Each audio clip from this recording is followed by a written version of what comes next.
public relations. We're a boutique PR firm here in Austin, Texas. We serve the high-tech industry, so we're conveniently located, but we actually have a lot of clients around the country and some throughout the world. We're 10 folks, fairly small, but we love it, and we've been in business since 2004. My name is Dave Lemley. I'm the CTO and co-founder of ATX Innovation, which is a payments technology company. We produce a product called Tabbed Out that lets you open, review, and pay your check with your smartphone. And we focus on the restaurant and hospitality industry, which for us means bars and restaurants. And we founded it in summer of 2009. Hi, my name is Chen, and my wife Tiffany and I started Tiff Streets while we were sophomores here at UT. This is our 14th year, I believe, so it's been a while, and we have 8 locations, 3 here in Austin, 5 in Dallas. We're opening our first Houston location in 3 weeks, and we're doing 5 Houston locations probably the next 12 to 18 months. My name is Bjorn. I'm the CEO of a company called Enspire Learning, and we create multiplayer simulations and games, primarily for training. So when you get a job with Bank of America and you show up first day, instead of going through an orientation that it bores you to death about what you need to do next, you go through a simulation and you log in and you play with your peers, with the other people that start. And so it's fun, it's engaging, and makes the training experience in a large company a lot more exciting. So we employ a lot of gamers, we employ a lot of simulation designers, and people that love engaging in games and simulations. My business partner likes to say it was a bunch of margaritas, but it was actually that we saw a need. So Carrie and I came from the 7th largest PR firm in the world and formed the 7th smallest, we like to joke. But we saw that our clients weren't being served by what we were currently doing. We were spread really, really thin, and we thought if we went out on our own and started our own company that we could serve our clients better and get deeper into their business, and that's really important to us that we understand what our clients are all about. So we saw the need, we had an opportunity. One of our clients decided that they would leave Port Novelli and come with us, so that's always a nice stroke of confidence. And when you're starting a services company versus a company that has a product to sell, you don't need a lot of capital up front. So just having that one client to help us get started was really, really important and helpful. In my case, my co-founder and I, my co-founder's name is Rick Orr.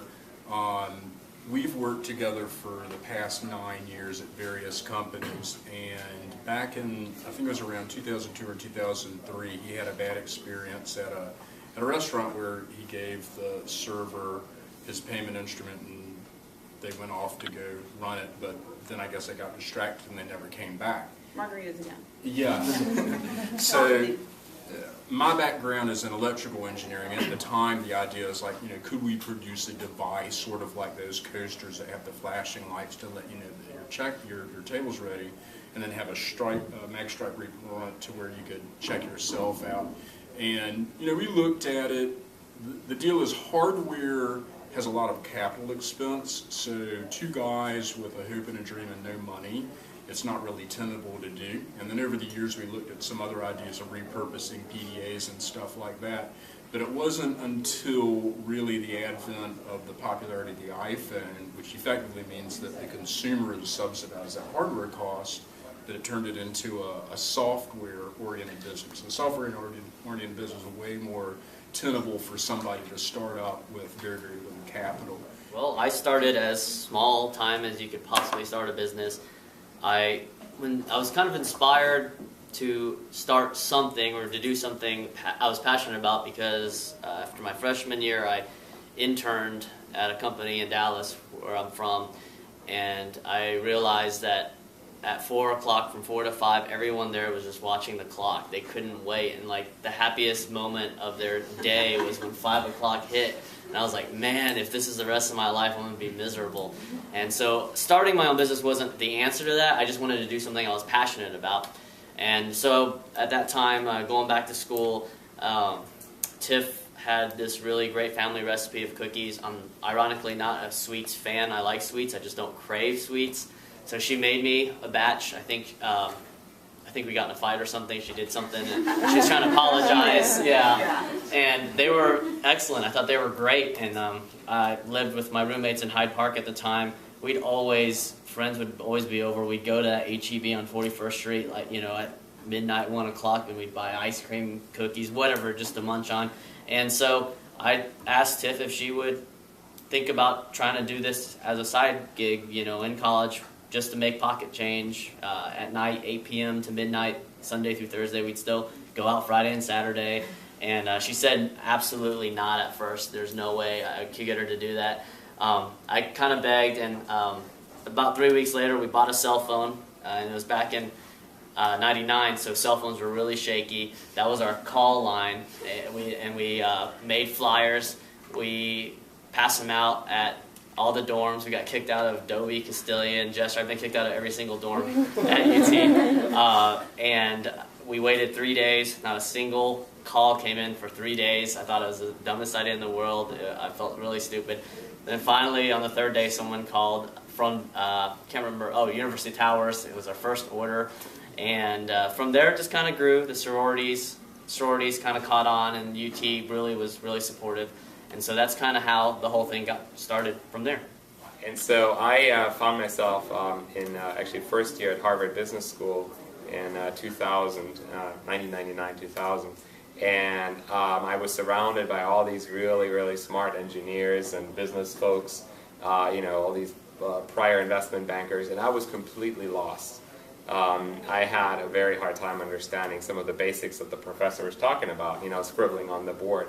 And this was the early days of the internet, so I tried to look online and see, aren't there any better explanations out there? Isn't there a way for me to get this material any better? And there wasn't. So I started to fiddle around with making some prototypes of, just creating a very simple simulation that explains monetary policy. Because I was like, if I can get this concept right, if I can make myself understand it, I'll have created something that's really useful. And so we built this monetary policy simulation and rolled it out to my class. My professor was like, "Yeah, show it to the rest of the class. Doesn't really matter." So we rolled it out. The students loved it, and before I knew it, I was in front of the dean of the business school, and they were like, "Well, these are incredibly effective tools, and we need more simulations that show relationships and that really illustrate how these concepts work, rather than just more text and more lectures and more drawing on boards. We need something where if you change the variable, you see what happens on the other side, and that's how students learn these days." So before I know it, before I graduated, actually, I had a business on my hand, basically making Harvard Business School our first customer.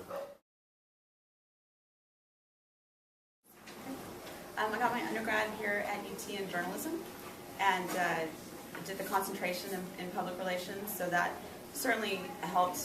I've done PR really since I was in 7th grade. I worked on the yearbook and the newspaper and all of that kind of good stuff. So, I would say that the classes that I took were high level from a theoretical standpoint and didn't really provide me with that day-to-day, what I'm going to be doing when I get out in the real world type of learning, which, your internships are really what I found to be valuable. Writing for the newspaper helped me quite a bit.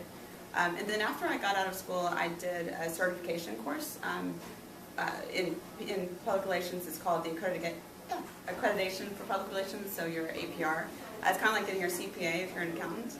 And I really felt like that gave me a lot more confidence than just having my undergrad. And to be totally honest, looking back at it, I really wish that I had done the business foundations courses here at UT, especially from running a business standpoint. I know everything I need to know to do a great job at PR, but running a business besides just running a business and learning the hard way, I feel like those kinds of courses would have really helped me quite a bit. So I'd encourage you to look at those courses. Well, my background, as I mentioned, is in electrical engineering. So I got my BS in electrical engineering back in the 80s. School helped probably most from the laboratory sessions for me, because the lab was kind of like making a micro company where you're working with other people that have relative strengths, and just knowing that interpersonal relationship. You know, some people are the super smart people, some are the more social people, other are kind of like, when's it happening? Stop drinking beer and start soldering and stuff like that. So, and then having an artificial deadline for a project that you don't really know how to do, I think was somewhat representative of starting a company. Yeah, so I probably took it for granted my first few years of doing the business that I graduated and I learned a lot during school. I probably took it for granted because things came easy to me as far as just learning to do accounting. Like I had to learn to do accounting. I thought I was teaching myself.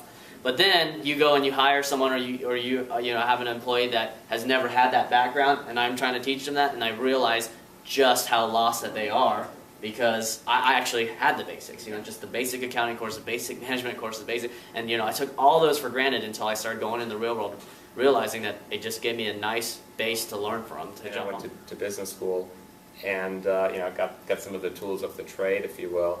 But I honestly think I probably learned.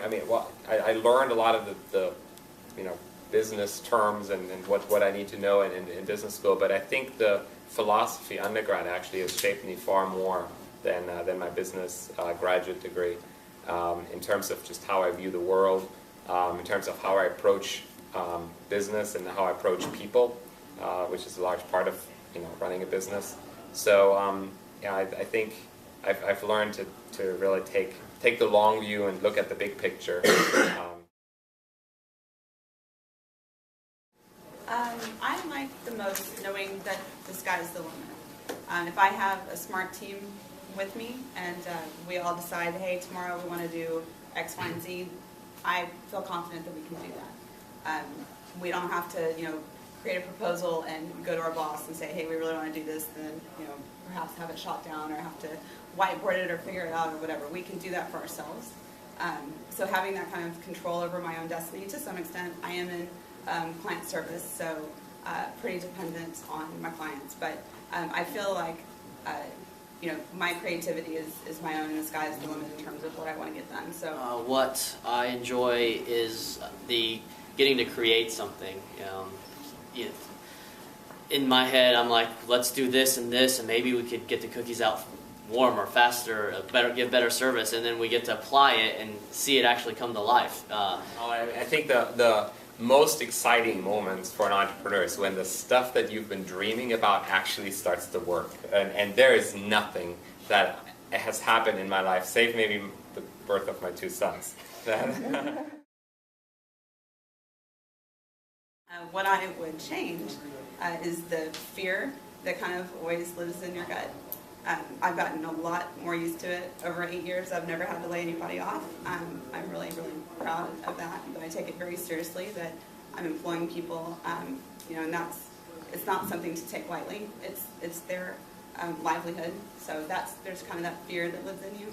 Fundraising is interesting, and it's fun for maybe the first few pitches of the company, and then it gets kind of old because you're saying the same thing over and over. And since you're asking those guys for money, their posture naturally is like, oh, why would that ever work? So you have to defend it, and it can kind of wear on you to constantly be selling it. But then again, some other people like selling, so my business partner really handles more of that. The hardest part is when you have to let go of employees.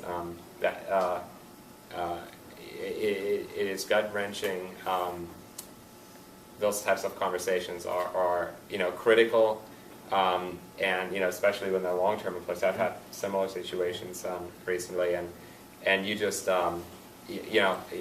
you don't, because you're the entrepreneur, you can't really, there's no one else to blame for, it's like no one else is like, oh, we just have to make these cuts. Like, no, you own the company. You could decide to keep me, and you have to say, sorry, it doesn't work. That is incredibly hard, and so you have to be prepared, I think, as an entrepreneur to make tough choices. Right. It's not the idea that counts. It's execution. It's execution, And here's what really matters when you think about execution is how passionate are you about the actual area that you're in, right? So, I had an idea when I was in college actually to start an online grocery store. This was when the internet first came out. And I was actually going through grocery stores and I realized I'm actually not a foodie. I mean, I love the cookies, but I don't really like food. And I stood in the fish aisle and it smelled horribly. And I was like, if this is going to be my life, I was like, no, I don't want to do it. So I think the first question to ask is not what's the best next idea, because you can almost be assured that there are 10 other people having exactly the same idea. There's not just one Facebook, there was Friendster and the gazillion others. But what you have to ask yourself is, what are you most passionate about? What can you stay up night after night till midnight every day for a whole year and not get bored? And when you find the passion, right, whether it's technology, or in my case it was education, or whether it's cookies or whatever it is, like if you find your passion, the ideas will come, but find your passion first. Don't go for the idea first. If you're good at something, there's a million other people that are also good at it, and there's a million other people that are going to be better than you at it. I always tell our staff that there's other people and other companies that are way more funded, that come from, have way more connections, that are way smarter than you are, we are, I am.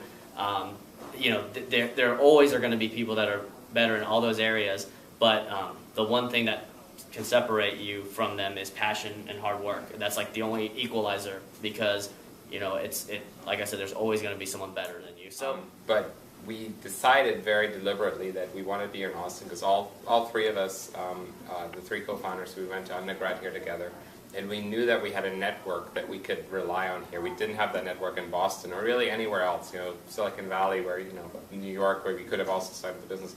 But we knew we needed to be back in Austin because here there was a network of mentors. And including many business school professors, including many people.